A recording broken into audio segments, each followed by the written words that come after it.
é o príncipe, está sujeito à lei. Acontecia na Petrobras, acontece no Brasil inteiro. Existe uma hora de falar e uma hora de calar. Eu talvez brigasse mais com quem dedurou do que aquele que fez o fato. Não é crível que alguém acredite que eu vou fugir, que eu vou obstruir a justiça.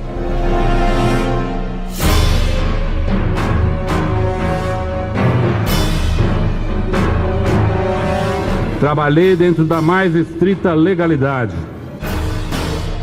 Não renunciou a nada.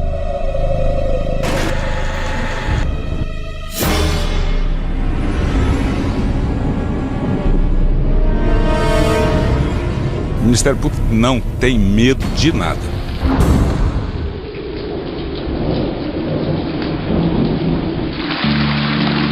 No momento em que a Lava Jato completa 3 anos, o poder instalado em Brasília se arma para enfrentar a maior ofensiva da operação até aqui. Ela tem a forma de uma lista de dimensões inéditas entregue pelo Procurador-Geral da República ao Supremo Tribunal Federal.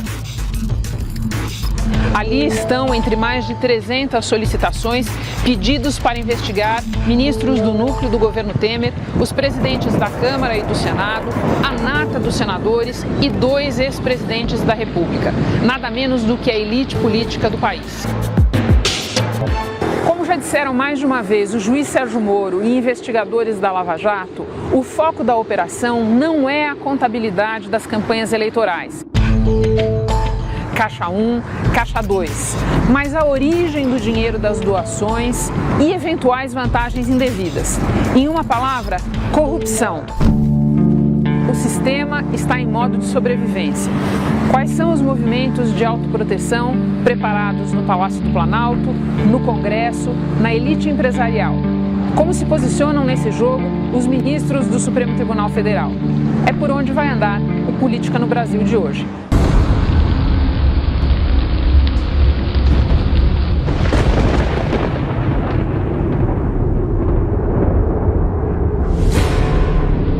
Como ocorreu uma década atrás no Mensalão, o discurso de que dinheiros de campanha não registrados seria um delito menor e parte da cultura do país uniu políticos e empreiteiros. Sempre foi um modelo reinante no país, desde a minha época, da época de meu pai, da minha época e também de Marcelo. Infelizmente, a questão da Caixa 2 e da corrupção no Brasil, elas são históricas. Você tem Caixa 2, Caixa 2, Caixa 2, seja a entonação que queira dar para caracterizar. Falar em recursos não contabilizados é o eufemismo dos eufemismos. Temos a doação irregular, vamos chamar assim, informal, Caixa 2, que não teria outros vícios, em princípio. Acho estranho e muito, muito grave que alguém diga com toda tranquilidade que, ora, houve Caixa 2 é crime. Caixa 2 são os recursos para as campanhas não contabilizados. São os dinheiros clandestinos, captados de maneira ilícita. É a quebra da competição ética, é o desequilíbrio de forças que aniquila a base da democracia eleitoral. O mecanismo de financiamento subterrâneo do sistema político foi levado às últimas consequências pela Odebrecht, que chegou a montar um departamento exclusivamente dedicado à administração do propinoduto. A Procuradoria-Geral da República acabou de enviar aqui para o Supremo Tribunal Federal o pedido, então, de abertura de 83 inquéritos para investigar irregularidades pela Odebrecht e para demonstrar a participação de políticos envolvidos nessas irregularidades. Nascida dos 950 depoimentos de ex-executivos da Odebrecht, a segunda lista de Janot atingiu em cheio a elite política do país. O procurador-geral pediu ao relator da Lava Jato, ministro Edson Fachin, a abertura no Supremo de 83 inquéritos que envolvem pessoas com foro privilegiado, como 6 ministros do atual governo, os presidentes do PMDB e do PSDB, senadores influentes além dos presidentes da Câmara e do Senado. Todos alegam que receberam doações eleitorais legais. Depois que o inquérito for aberto, aí sim vão acontecer diligências, testemunhas serão ouvidas, os acusadores e os acusados também poderão se manifestar e depois de reunir várias provas, aí sim a Procuradoria-Geral da República decide se apresenta ou não uma denúncia contra esses políticos aqui no Supremo Tribunal Federal para o ministro Edson Fachin. E cabe ao ministro Edson Fachin aceitar ou não essa denúncia. A investigação não é condenação, está longe de ser condenação. O financiamento irregular de uma campanha pode ser fruto de suborno, como pode também não ser fruto de suborno, de corrupção. Esse vínculo vai depender de circunstâncias que você possa esclarecer no caso concreto. Então é possível que você tenha, por exemplo, um delator, uma pessoa que confessa os crimes e diga, olha, a minha empresa colaborou para aquela campanha como contrapartida de um determinado contrato que a gente conseguiu estabelecer. Ou colaborou naquela campanha na expectativa de obter um benefício XYZ. Constar o nome da lista num processo de investigação não é sentença. Eu confio na justiça do meu Brasil. Eu acho que nós temos que trabalhar. E trabalhar também focado nessa questão da lista do Janot. Em relação a foro privilegiado e em relação a não admitir, não aceitar a legalização ou anistia ou Caixa 2.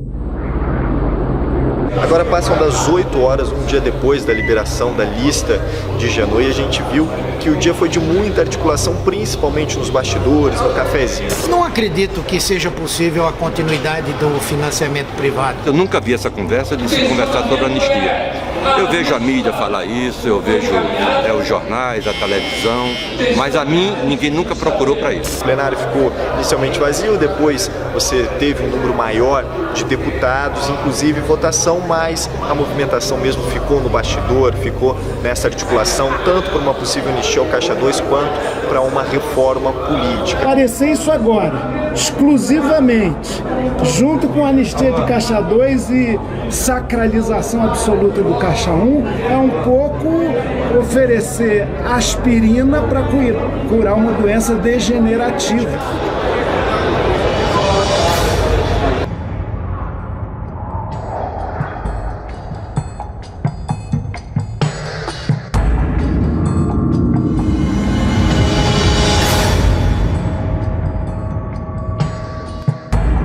Nós combinamos uma primeira reunião com esse grupo e com um grupo de deputados e senadores para que a gente possa dar o pontapé inicial desse debate.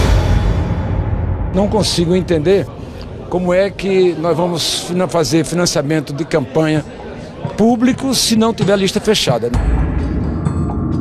Não adianta nada falar-se de criar um sistema público, por exemplo, de financiamento, com o sistema que hoje nós temos de lista aberta.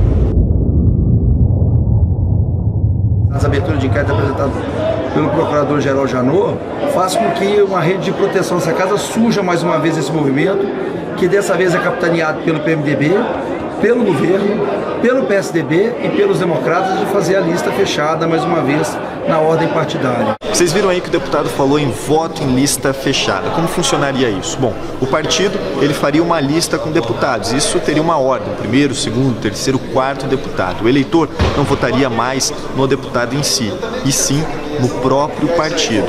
E aí o partido que tivesse o maior número de votos conseguiria eleger o maior número de deputados.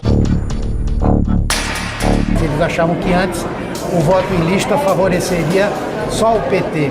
E o segundo, que é a realidade dos fatos. Não há como continuar o modelo de financiamento privado e empresarial de campanhas eleitorais.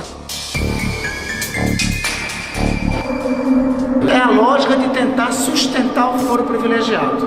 Qual é a ideia deles? Claramente, garantir a lista fechada garante a manutenção dos caciques no sistema político, é uma estratégia de defesa do estabelecimento político para o furacão que está em curso. Nós já vimos esse filme acontecer algumas vezes aqui no Congresso, uma mobilização de bastidores que alguma hora resulta numa proposta formal ou informal de legislação, mecanismos para que os parlamentares se protejam, para que o governo se proteja do avanço da Lava Jato. A gente já viu isso tentar ser feito naquele pacote das 10 medidas anticorrupção. É isso que nós queremos? Já vimos uma discussão a esse respeito numa reforma eleitoral para o pleito de 2018 e agora parece que é na Comissão de Reforma Política que essas discussões estão centralizadas. Exatamente, Renato. Só que eu acho que tem uma diferença do anticorrupção. Acho que os parlamentares eles perceberam que não vai dar para passar uma medida dessa na calada da noite.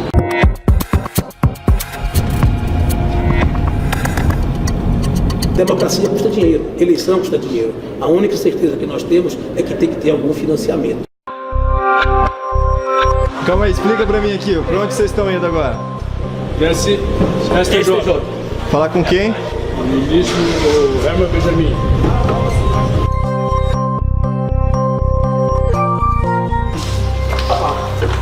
Então, deputado, o que foi discutido aí? Aí você. Então eu saí muito feliz porque o ministro deixou claro a necessidade da reforma, colocando inclusive como a reforma política sendo a mãe das reformas. Né? Então vai o judiciário, que não vai se intrometer no caso da reforma, mas está disposto a colaborar. O que foi defendido pelo ministro com relação ao financiamento, por exemplo, que vocês viram como essencial? As preocupações são similares, está preocupado com o essencial que é financiamento e para viabilizar o financiamento tem que baixar custo de campanha e eu entendi que ele como cidadão será um defensor da lista fechada provisoriamente num período de transição. Essa decisão do Supremo Tribunal Federal com relação à condenação, inclusive do Caixa 1, preocupa muitos parlamentares? Olha, com toda certeza, você vai ver aí uma ampliação dessa lista. Aqueles que se sentiam que estavam seguros porque só tinha recebido recursos oficialmente, diante dessa novidade, né, logicamente começa a ter uma preocupação. Se falta alguma compreensão do Poder Judiciário, e esse caso do senador Waldir Raupp é bastante exemplar, cabe ao Parlamento chamar para si esta responsabilidade. Além da lista de Janot, um outro fator contribuiu para fechar o tempo em Brasília. Foi uma decisão tomada aqui no Supremo em relação ao senador do PMDB, Waldir Raupp. Não foi só o fato de ele ter virado réu, mas como isso aconteceu. Os ministros da segunda turma do Supremo entenderam que há motivos para processar Waldir Raupp a partir de uma doação eleitoral registrada.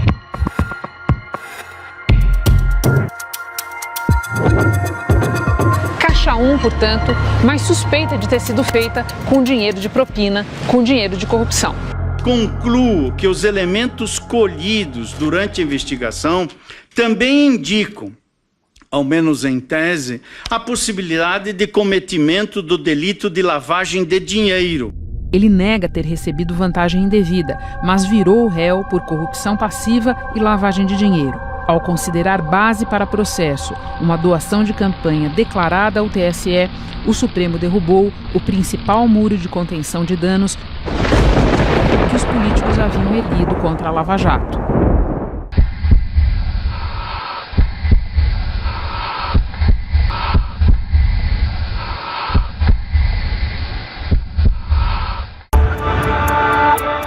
O financiamento de campanha é um assunto mal parado no Brasil e as mudanças são quase sempre feitas às pressas, ao sabor de algum noticiário inconveniente. Não será diferente agora. Mas o que os políticos mais procuram no momento é uma nova legislação que preserve quem apenas fez Caixa 2 em campanhas eleitorais e agora também quem usou Caixa 1, mas pretende alegar que não sabia que o dinheiro veio de corrupção. Será o melancólico fim da Lava Jato. Aprovar a anistia de Caixa 2 significa deixar impunes os políticos, livres e com o dinheiro, e deixar na cadeia aqueles que foram associados a eles, empresários que deram o dinheiro e juntos praticaram crimes, as empresas fechando, empregos aos milhares se perdendo e os políticos saindo livres. O Brasil será alvo de um ridículo internacional. De 1993 a 2014, a lei permitiu que empresas fizessem contribuições para partidos políticos e campanhas de candidatos específicos no limite de 2% do faturamento bruto no ano anterior à eleição. Só em 2014, empresas doaram mais de 3 bilhões de reais oficialmente. Em setembro de 2015, com a Lava Jato já em pleno andamento, a regra mudou. Não há, portanto, comando ou princípio constitucional que justifique a participação de pessoas jurídicas no processo eleitoral. O Supremo proibiu o financiamento eleitoral por empresas. Só ficou valendo dinheiro público vindo do fundo partidário e dinheiro de pessoas físicas. Vamos lá então tentar encaixotar as doações eleitorais para ver os tipos que existem aí na praça. Existe a doação eleitoral vinda de um dinheiro limpo e registrada, declarada na prestação de contas do candidato. Esse é o caixa 1 clássico, digamos assim. E existe o caixa 2 clássico também, quando a origem do dinheiro não tem problema, mas a doação não foi declarada à Justiça Eleitoral. O que as investigações da Lava Jato estão mostrando com abundância é que existem também pelo menos 2 outros tipos de doação. A doação que foi registrada e que, portanto, pode ser considerada caixa 1, mas ela tem um problema na origem do dinheiro. O dinheiro veio de corrupção, veio de superfaturamento, veio de propina. Esse é o caixa 1 com corrupção. E existe também a modalidade de caixa 2, doação não registrada e sobre a qual paira um problema também na origem do dinheiro. Hoje, o caixa 2 é passível de punição pelo Código Eleitoral, que prevê até 5 anos de prisão, além de perda de mandato, para quem fizer declaração falsa de gastos. Mas quando se comprova que a doação não declarada resulta de propina, a punição é também penal, pelos crimes de corrupção e lavagem de dinheiro. A criminalidade concretamente praticada, exposta dessa maneira tão chocante para o país pela Operação Lava Jato, demanda, sem sombra de dúvida, um aprimoramento da responsabilização penal através de tipos penais incriminadores mais consistentes, que é o que se apresentou através das 10 medidas no que diz respeito à criminalização do Caixa 2 e que preocupou tantos políticos em Brasília. Essas medidas, elas surgiram quando a Lava Jato percebeu que a expectativa que a sociedade colocava sobre nós de transformação não ia ser alcançada pelo nosso trabalho. Uma das 10 propostas contra a corrupção feitas pelo Ministério Público determinava que beneficiários de doações não declaradas responderiam pelo crime de Caixa 2, com pena de 2 a 5 anos de prisão. No dia 30 de novembro, ao votar esse conjunto de medidas numa sessão de madrugada, a Câmara desfigurou o texto original. Nós estamos vindo a público hoje para denunciar o golpe mais forte desferido contra a Lava Jato, concretamente em toda a sua história, pelo Congresso Nacional. O discurso oficial é o de que é preciso diferenciar situações que de fato não são iguais perante a lei. Mas a gente precisa tomar cuidado, porque por trás do discurso da diferenciação, muita gente quer mesmo é confundir as coisas, porque na confusão mais gente escapa. O presidente da Comissão da Reforma Política não escapou da segunda lista de Janot. O procurador pediu a abertura de outros 211 inquéritos em variadas instâncias, no Superior Tribunal de Justiça, de governadores e de prefeitos. E ainda de políticos sem mandato, que perderam o foro, como o ex-governador Sérgio Cabral, o deputado cassado Eduardo Cunha, ambos presos, e os ex-presidentes da República, Lula e Dilma Rousseff. Também os ex-ministros Antônio Palocci e Guido Mantega, além do presidente da Fiesp, Paulo Scaff.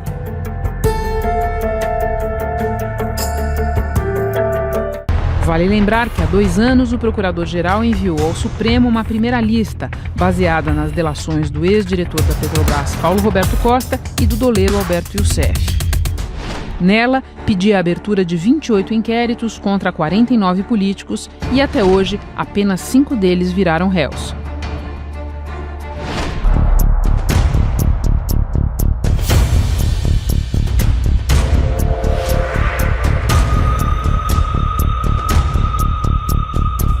Nós precisamos avançar para além da Lava Jato, para reformas do sistema político e para reformas do sistema de justiça. e o principal responsável por isso é hoje a sociedade brasileira e o Congresso Nacional. Nós temos que levar à população o que está acontecendo, o que pode vir a acontecer e as consequências disso.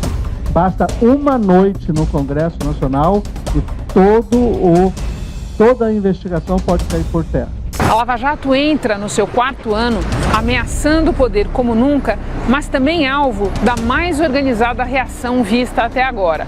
A arbitragem desse jogo será feita aqui, no Supremo Tribunal Federal. Para mudar o país é preciso que a sociedade brasileira toda se empenhe nessa grande mudança. Qualquer operação que apure desvios, ilícitos, crimes pode ajudar muito a que as pessoas tenham ciência do que se passa no poder que é dele, povo, e que ele tem que assumir integralmente.